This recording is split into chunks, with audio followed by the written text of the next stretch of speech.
Hey, shalom, shalom, shalom.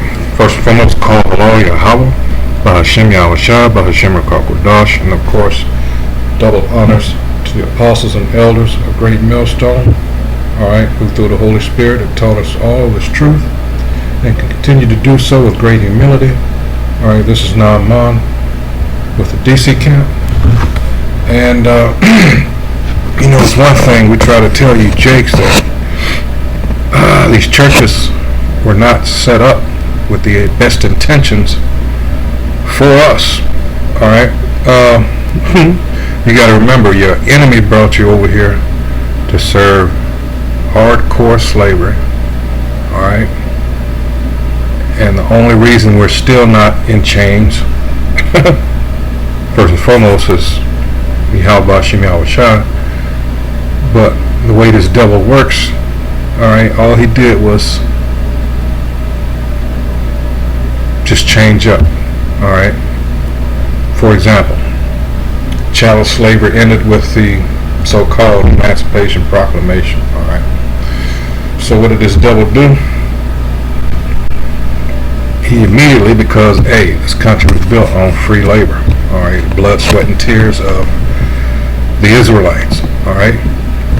And that's both northern and southern kingdom, because northern kingdom was already over on this side of the world. All right, and beginning in 1492, when these devils first came over to this side, that was the beginning of the northern kingdom's enslavement for you people that still don't believe that they're Israelites. All right, and then southern kingdom, we were brought over here roughly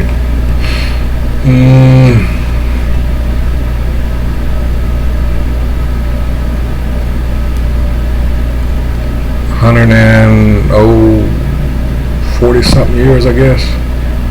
Not quite, maybe 130.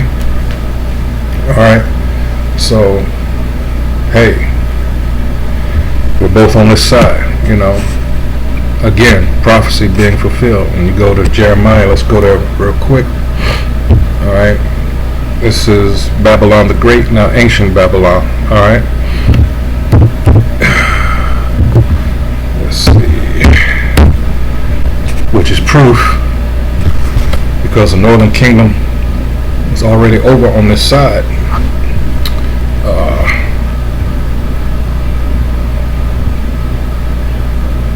When Babylon, the Babylonians took us over, circa around 580 BC, somewhere around there. So here we go. This is Jeremiah chapter 50. Scroll on down here, and 33. Alright. Thus saith the Most High Yahweh, the Lord of hosts, the children of Israel, northern kingdom, and the children of Judah, southern kingdom, were oppressed together. It only happened on this side of the world, specifically here. And all that took them captives held them fast. They refused to let them go. Alright? They refused to let them go. That last part is heavy because that applies to today. This devil will not let us go. Just like in ancient Egypt with old Pharaoh, the new Pharaoh does not want to let us go. Hence, this supposed COVID-19, this fake pandemic that they use. Alright, now they want to inject everybody with this new mRNA vaccine. Alright, and that immediately sent up antenna, alright, for me personally, because why go through all this trouble? A new method of treating an infection without introducing the infection itself, so the body could build an immunity. Now you get all this scientific mumbo jumbo about,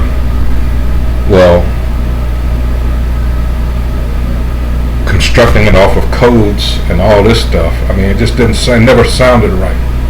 Alright. Lo and behold, we found out it's got nanotech in it. What the hell is the purpose of that? So what they want to do is alter a strand of your DNA through the RNA, in which case you're no longer what you were. How is that addressing this so-called infection from COVID-19? It's not. This is a marker, not the mark. It is a marker, all right? So, the reason I'm bringing all this up, I got a couple of books, one last week, and another one arrived, well, yesterday now. I've been wanting to get for a few years now, and I finally got both of them. The first one is by Dr. Claude Anderson, who way back in the day, he used to be in the Carter administration, the Jake, and he wrote this book, and it's called, if you can see it here, Dirty Little Secrets, all right, about black history, its heroes, and other troublemakers, all right? And it's got a, if you can, hold on, I'm going opposite direction. If you can see there at the bottom, it's got the inserts of, what was it, pictures of Uncle Sam, you know, like, you know, those monkeys they used to, you know, see no evil, hear no evil, speak no evil. All right, but in this particular section here, let's see if you can see it. I'm going the opposite direction, I don't know. It says, first ministers were licensed, all right, hopefully you can see it, to control. I'm trying to tell you, Jakes, in these churches, this is your enemy. He brought you over here to serve hardcore slavery, like I said at the beginning. All right, he wasn't concerned about your salvation, still isn't. It's a method of control. So here we go. It says the American War for Independence gave blacks, both free and enslaved, cause to express their interest in religious freedom. But fearing blacks would use the Bible to seek freedom, education, or black unity, whites applied strict limits to black religious services. He fails to mention the slave Bibles in this, all right? It says, while a few blacks, mostly house as opposed to field slaves, you know what they were going there, were allowed to attend services with whites, they were required to sit in separate all-black sections. Again, what is the most segregated day of any week? It's Sunday, all right? Always has been here. Once white slave owners realized that religion could serve as an excellent mechanism to control slaves, they allowed field blacks to attend services as long as they were accompanied by a white overseer. Because owners did not want black field hands in their own churches, they built modest chapels for them on their plantations. By the latter part of the 18th century, whites in many slave states decided to allow blacks to build their own churches and conduct their own religious services. But this change of heart may have been motivated in part by a sincere desire to encourage the Christianizing of blacks. The irony in all of this. It says, but the relentless push for increased control was never far from the surface. In response to independent services conducted by and for blacks, a national policy evolved requiring whites to select and license all black preachers. Dominant white society controlled black religion, its ministers, and churches. Catechisms for religious instruction of slaves commonly bore such passages as, question, who gave you a master and a mistress? Answer, God gave them to me. Question, who says that you must obey them? Answer, God says that I must. All right? And for all of you that shied away from seeing one of the most important films in the last 5 years, it was Nate Parker's Birth of a Nation that you should have seen instead of watching a grown man in a dress in another movie called The Accountant, because what these devils did, and it was shown, and you might can still find the videos on YouTube, they told Jake that the movie theaters were filled for that movie. Alright? And a couple of Jakes went in paying to see something else, and they were like, they got suspicious. So they went in to see Birth of a Nation, just to see what was going on, and there might have been like 4 people in the theater. So they actively, alright, tried to steered Jake in another direction from seeing that movie. So it must have been something to it. But Jake's got caught up in that trying to damage his name for something that happened and he was found not guilty for. All right, all because of the buzzword. Well, he had to, what was it? Something about rape. Oh, and all the women got all mad. See, that goes to show you, so easily manipulated. All right. Anyway, but it showed in that movie, all right, that the spirit was on Nat Turner, but it just wasn't his time. It just wasn't time. All right, prophecy must be fulfilled. All right. He knew better. You know, he said, "Wait a minute, what I'm doing isn't right," and he started like, the scriptures just went way over certain people's heads. I recommend you see it. All right, it says a black congregation had the potential of being a source of unrest, so slave owners allowed only the most pliable being what? Let's see if that means someone that's easily, controlled. All right, that's willing to bend. I was going to go into it, but let's see. Time passed fast, boy. Let's see. That's not it. Let's see. Pliable. All right. Make sure that's the one I want. Hold on. The free dictionary. Pliable. These are the people they were looking for. It says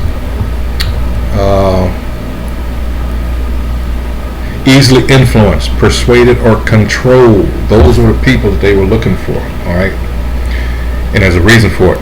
I'll hurry up and get through. It says let's see, pliable, compromising, and controllable blacks to become licensed as the ministerial head of black congregations.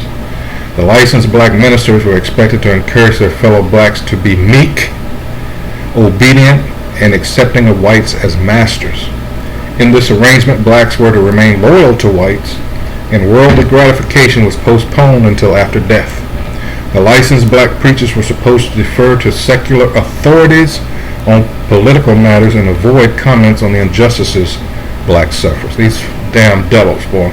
Since blacks could not develop businesses nor enter their professional ranks, the ministry became a business as well as a job. Black ministers began cropping up across the nation. Unlike in white communities, they became instant leaders. Popularity, respect, and income security came with the position. There were no educational requirements, only a social obligation to support the status quo between races. That's what your churches are set up for. It was not difficult to find blacks in every community and plantation willing to accept the prescribed leadership role of a preacher.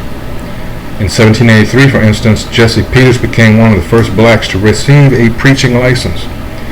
He was appointed to lead America's first Negro Baptist church located in Silver Bluff, South Carolina. Joseph Willis was the first to deliver a Protestant sermon west of the Mississippi River, where the budding minister also moderated the first statewide Baptist organization, the Louisiana Association. Black churches are now the oldest black business in America and one of the few to survive integration. It's a business. It still is. It's big business to preach Jesus, right? Because that is not the sum of the power of the Hebrews. All right, that's something your enemy, the so-called white man, the nation of Edom, they made up. All right, they came over this side of the world in the late 1400s. That's what they brought with them. This is from the Renaissance era. All right, this is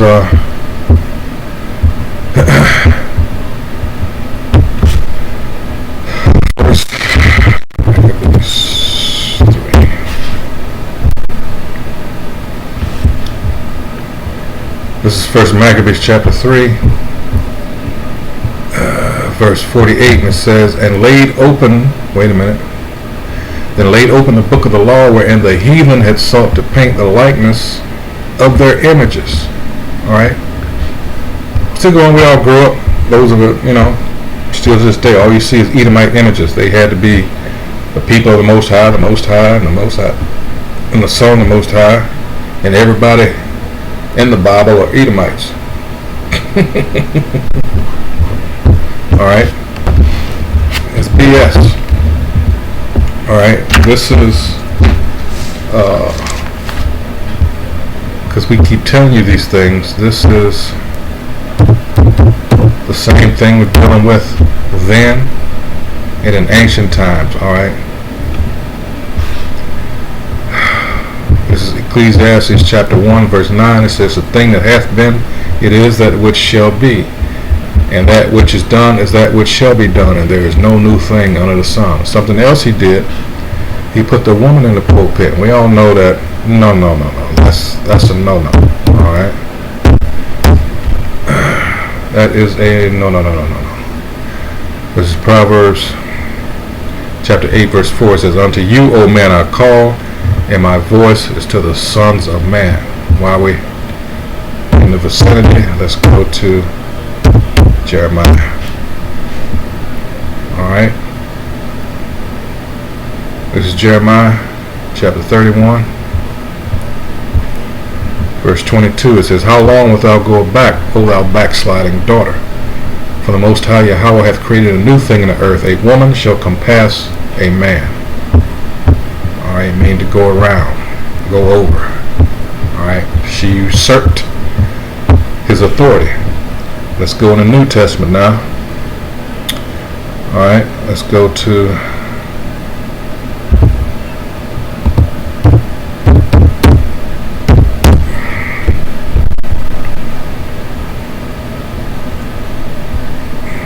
this devil.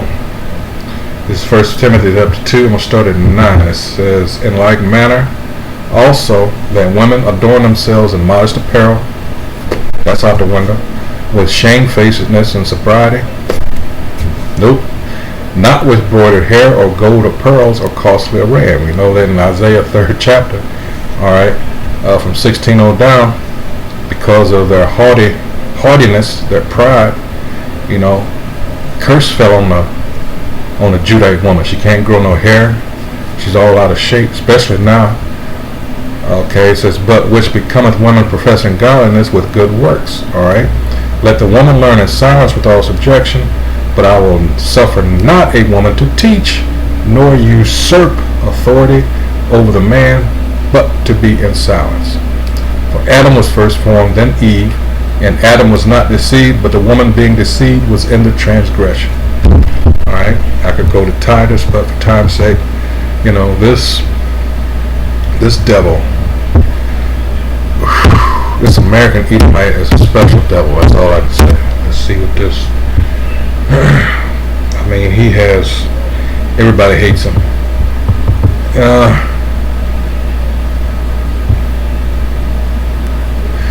For these priests, this is 1 Peter 5 and 2. It says, feed the flock of God which is among you, taking the oversight thereof, not by constraint, but willingly, not for filthy lucre, but of a ready mind. You see all these passages concerned about, remember what it said in the book, it's big business. So they got their Mercedes, they got their big house. If the church didn't provide it, when I grew up, that was something you would see. The Catholics do that, but some denominations, churches would provide a residence for the pastor. All right, but we all know now that they were set up as just a method of control. That's all it ever was. Now that our people are waking up, it's scaring the bejesus out of them. Alright, so so to speak. This is gotta go there. This is Revelation 11. Wow, time is going fast. This is Revelation chapter 11. I'm gonna start at 8, it says, and their dead bodies shall lie in the street of the great city, which spiritually is called Sodom and Egypt, that's America, where also our Lord was crucified. And they of the people and kindreds and tongues and nations shall see their dead bodies 3 days and a half, and shall not suffer their dead bodies to be put in graves. Alright, everybody liked it when we were, just totally in the dark. Alright, didn't know who we are. It says, and they that dwell upon the earth shall rejoice over them like they did, and make merry, and shall send gifts one to another, because these 2 prophets tormented them that dwelt on the earth. And after 3 days and a half, the spirit of the life from the Most High entered into them, and they stood upon their feet, and great fear fell upon them which saw them. And that's happening. And they heard a great, okay, that's it on that. So that's one of the reasons for what you have going on with this pandemic. This global reset. They have to, alright, because they want to accomplish their goal, and that goal is getting that new world order set up. Alright, so if you haven't noticed, it's a push to get blacks, so-called Latinos and Native Americans, to get this vaccine first. I wonder why. When have we ever been put first for anything, alright, that was beneficial? So something's wrong. It just came through the group chat. Some nurse took it and she collapsed right on camera. Alright, so hey, you've been warned. What can you say? What more can we say? We're on the internet, at least for now. Alright, we're on the corners. You got questions, ask them.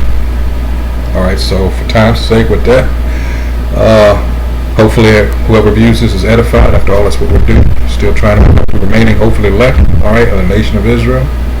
So with that, call halal Yahweh, B'Hashem Yahushua, B'Hashem Dash. Once again, double honors to the apostles and elders of Great Millstone, who taught us all His truth and continue to do so with great humility.